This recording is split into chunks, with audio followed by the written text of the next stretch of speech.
the inside. Okay, here we go.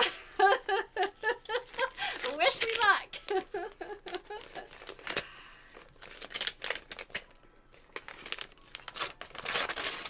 Oh, before I also invited people like, oh yeah, all right, okay. Okay. Dear Sasha Cullen, welcome to Mensa! Today, I just want to tell you. Hey, congratulations, it's a celebration. Party all day, I know you've been waiting. Congratulations, it's a celebration. I just want to tell you that I think that you're amazing.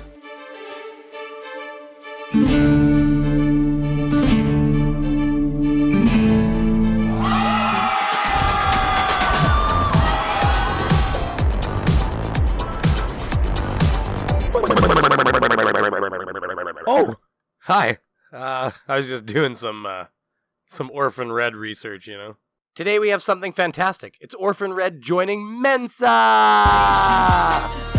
So we're going to talk about that. We're going to go over what Orphan Red thinks it means to be high IQ, and we're going to go over her most condescending remarks. So let's take a peek. Before we do that, though, a message to Orphan Red, since she, with all that high IQ, doesn't seem to know what fair use is. And furthermore, she doesn't seem to understand what could happen if she abuses it, since she was very forward with her desire to copyright strike the sarcastic bartender for his blatant abuse of her content. So, for a quick reminder about how the fair use system works, I'm going to be referring to Team Skeptic again.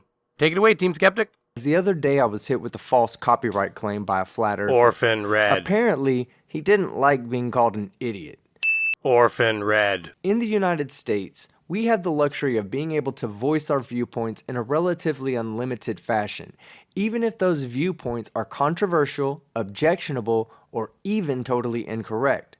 The fair use doctrine allows creators to take portions of other people's work and adapt, criticize, parody, or add to them without the permission of the original creator, as long as those uses meet a set of subjective requirements. Fair use doesn't even require that the original author is credited for his or her own contribution. Fair use is an exception to copyright law that allows for the unauthorized use of copyrighted works for purposes of reporting, commenting on, educating about, or even parodying. It's often the case where someone will take author's original work without permission and reuse it in ways that the author hadn't intended to or entirely objects to. Since it's so easy to send a copyright-related cease and desist letter or a DMCA takedown notice, it wouldn't be terribly difficult to stop some controversial reuse of your material or even punish that person for reusing your work in such an objectionable way. If you choose not to take voluntary action on your false copyright infringement claim, I will be forced to start the legal process against you. First, I will file the claim with YouTube. YouTube will manually review my video, come to the conclusion that my video falls under the exact definition of fair use. This is not good for you, as my copyright strike will be removed and you will receive a major violation on your channel for filing a false copyright infringement claim. YouTube does not deal lightly with people who abuse their copyright protection system, as you have done with my video. I will then be filing a civil suit against you for the lost wages from the ad revenue on 2,000 views a day for every day the false claim remains. Hello, Christopher. I'm happy to see you here. Tall Keys. Hello. Zulu One. I'm glad to see you here. Hello, Mark. The people of Earth. Joseph Sutton says, except for saying that people in a given field are not smart, your arguments that they have a hard time challenging their learning is the best argument you've had. Thank you. The people of Earth more like, okay, well, whatever. Sardot thinks I got in. Cheers. Please do give this video a thumbs up if you're enjoying this content. Since we got all that fair use bullshit straightened out, I'll show you how much I'm enjoying the content. Look at these big ones. Ratatata, ratatata, ratatata. Is this calculus? I don't know. I'm going to show flat earth is false because stupid people believe in flat earth. Those are the people I'm addressing today. Those are the people, we're going to open my Mensa test results in a minute. Those are the people that I want watching this. If you think that flat earth is wrong because stupid people believe it, then if I open these results and I got into Mensa, then you have to change your thinking. No, I don't have to. In fact, la la la la la la la la la la la la la la la. I'm not listening. Now that we got that out of the way. Actually, Orphan Red, there's evidence that there is a link between intelligence and mental illness. Ooh, shocker. I wonder if you fall into that category. Here's an article right here. Let's take a look together. Is there a link between intelligence and mental illness? Plagued by mental health disorders such as depression, bipolar disorders, and schizophrenia are a host of artists, writers, and famous people throughout history. In fact, many times the eccentric tendencies of geniuses are associated with mental illness. Wow, that is just like looking in the mirror, isn't it, girl?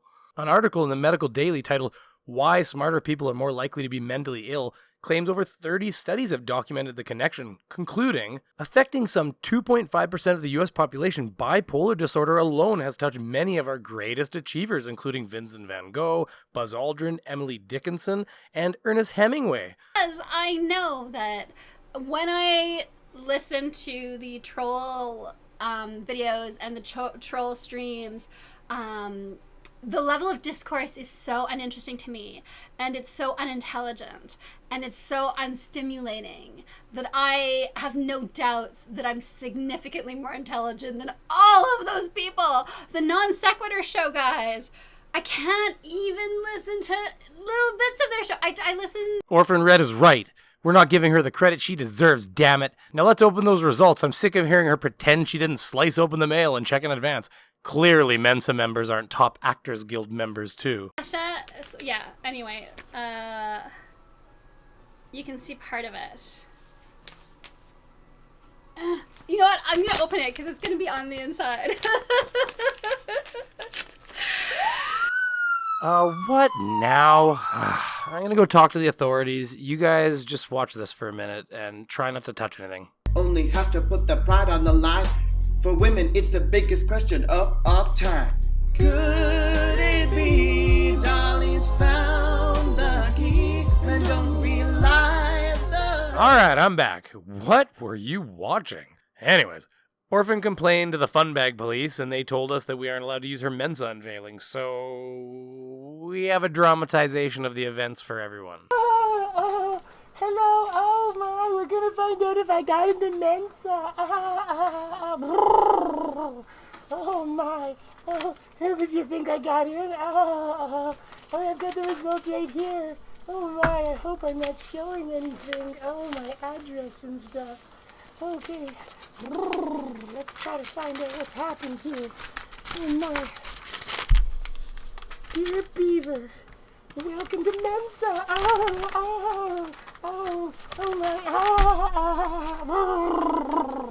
Oh, that's why I wear my boobies like this, because it's not about the way we look, it's about our intelligence. And it's all about me and how smart I am. Oh my. Compelling footage, I know. You see, what's funny is, I don't care how Orphan wears her clothing and her cleavage, but clearly she does, because she tries to make a simple comment on her and her intelligence, flat earth belief, etc., and she makes it about an attack on women, on, men bashing on women. So you're a Poe, LARP, troll, because there's no way you could believe in flat earth and pass Mensa, essentially, he says. Her response? Or perhaps your own beliefs are wrong, and you're nothing but a miserable troll looking for attention and basking in sadistic pleasure of bashing women you don't even know. I'm so glad I wore this dress for this, because I do, that's one of the things that bothers me is when people say that that the cleavage or that my weird voice or all these things, my mannerisms, are somehow proof of my low intellectual capacity, ability. Not anymore. Now you can't say that anymore, guys. And that's the point, is that if you're so silly that the only way you can evaluate my intelligence is on what I'm wearing or how I'm dressed or how I move my hands when I talk. These are not spirit fingers. These are spirit fingers. My favorite comment, though, is the Jason Bischoff one, where he says, 130 seems pretty low for Mensa. May take the test. Wouldn't mind banging some Mensa bitches at the next meetup, which made me laugh, genuinely. Irvin says how he's most likely very low IQ. Lotus asks how he would know that, and then Orphan responds with this. Highly intelligent people are less motivated to bang bitches at meetups when an opportunity exists there to have intellectually stimulating conversations with equals.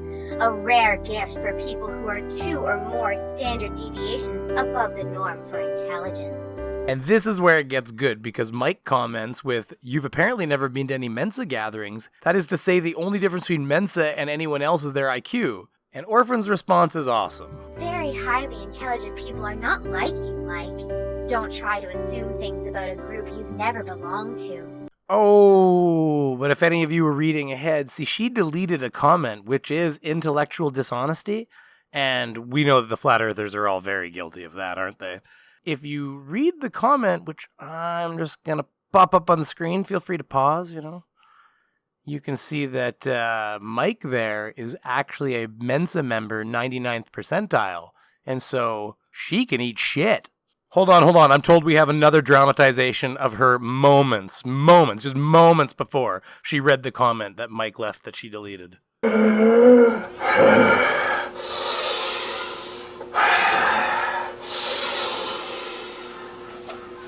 Oh, for me? Thank you. Oh my. Oh. Shocking footage again, I know. What's funny is I was watching Orphan Red to do this video, and my wife was in the other room, and within about 2 minutes she went, I don't like her. Anyways, I'm going to end it there. There's a lot of stuff I wanted to include but couldn't. Please like, comment, and subscribe, and come back next time for more content.